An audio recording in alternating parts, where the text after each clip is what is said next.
In previous videos, I have mentioned a couple times that I'm going to develop a Laravel package and deliver some service or client to the developers. They can use it to easily fetch or store data from or to the Web3 storage API. Okay, so let me start today. Let's look into the code base.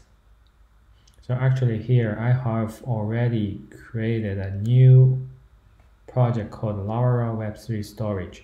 So this is a package, and in this package I will provide you a class called API client, which give you two very basic functions: get, list, and upload.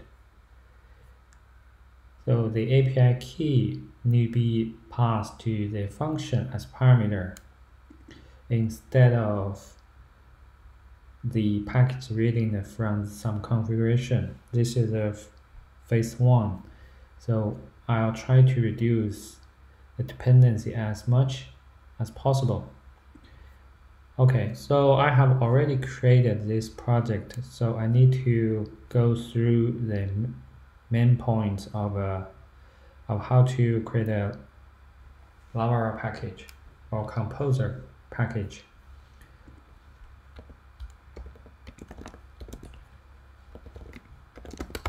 Firstly, if you see here, this is what you need if you are going to develop your package locally. So you will need a GitHub or Git repository here, even it's not pushed to the remote server yet. For me, I'm using the master branch. Okay, so this is the step one. You need to have a Git repository. Next thing is we need the composer.json. You can manually create it or use composer init command in the package root directory. The composer init.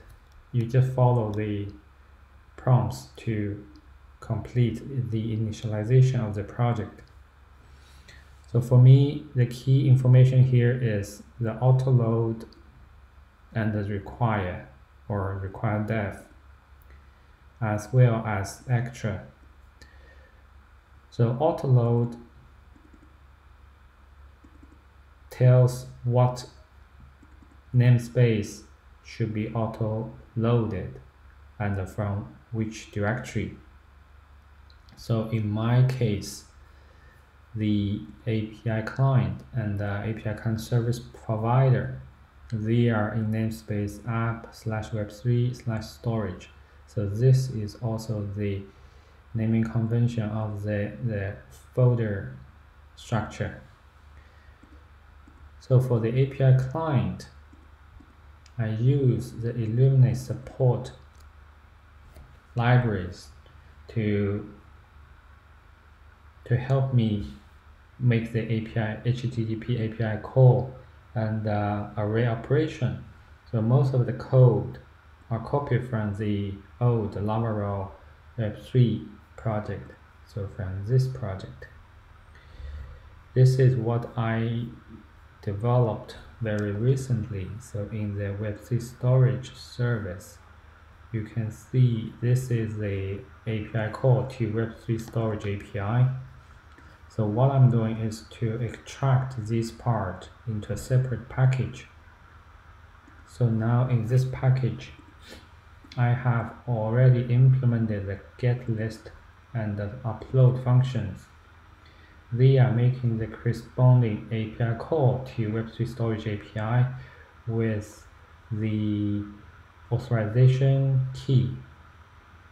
So the key is a pass parameter to the functions. Okay, so this is a client which can be used by Laravel developers in their application development. Next class is API client service provider. this provider will be used in the Laravel application. So in the application configuration, we can specify the service provider so that we can use the dependency injection to bind the API client, so that in the service container we can easily get a client instance so that we can make the API call. Or we can use the API client class in the Laravel application. So these are two classes I developed in this package. Now let's look into the rest of the composer.json configuration. So we require an Illuminate support package. And in dev, we need PHP unit. I haven't added any unit test case here. So this is just for demonstration how we can create a Laravel package. Next step is in actual Laravel providers, we specify that this is a provider, Laravel service provider. So this is exactly what I just introduced, API client service provider class. Once we have this package developed, so we go to the console.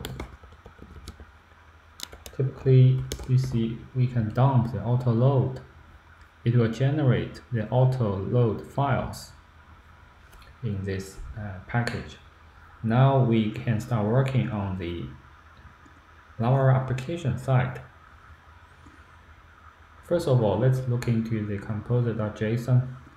I just add this dependency to the Laravel application.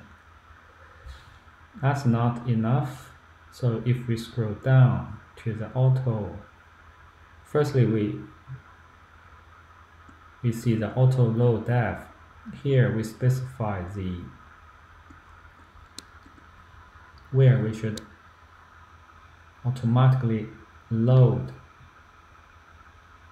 any service provider. So apparently in our case we want to load the API client service provider from this namespace. So we need to specify the path. So this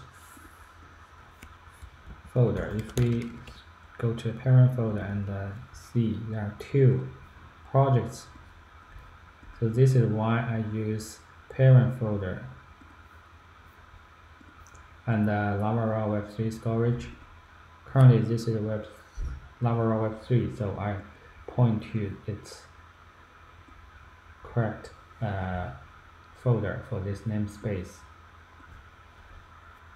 The last thing is we need to tell the composer.json configuration that for this repository, for this dependency, the repository is a local project. So we use a relative file path as a URL and type path.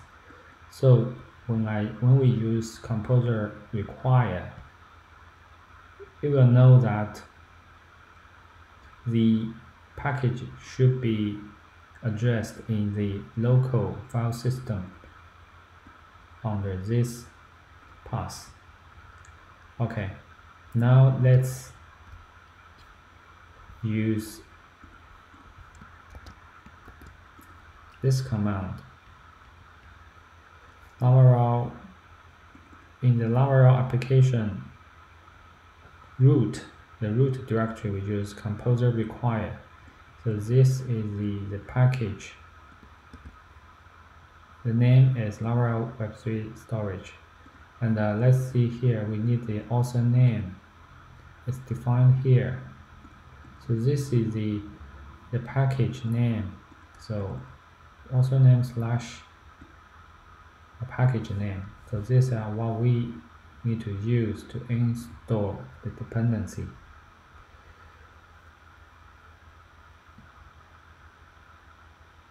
Okay, you can see here discover package. So this package is discovered. We need to see this line of code. or output in order to make sure the installation is successful. Okay, as we have installed this dependency, we need to go to the app.php, this configuration file. Here there are a list of providers. Now we need to add the new provider, the Web3 storage provider. It's API client service provider. So this is service provider. Now let's come back to the dev server. Firstly, we need to start server and see if it works. So once the service provider class we just added is not found or not auto-loaded, the dev server will fail to start. So this is the first step. This is the first step we need to do in order to make sure the service provider is correctly loaded. As the provider is loaded, we can use the dependency injection somewhere to use the API client injected into a service container. Now let's go to Web3 storage service. So this is a service. This is a service where we are making the API call to Web3 storage API in the Laravel Web3 application. Now I don't have to make the API call here. I just need to use the API client. So we need to get it injected. Here we can use constructor to accept the API client.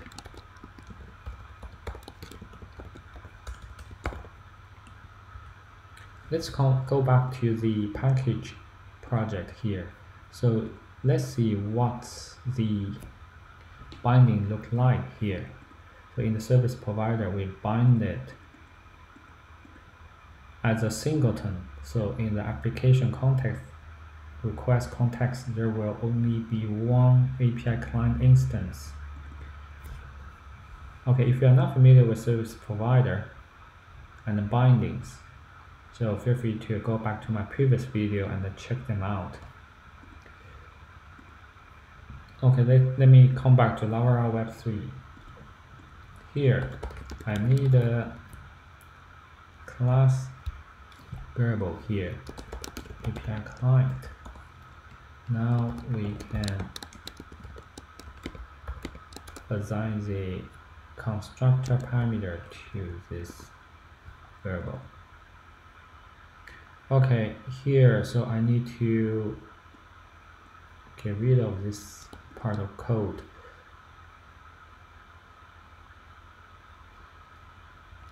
All we are going to do is simply make the API call, upload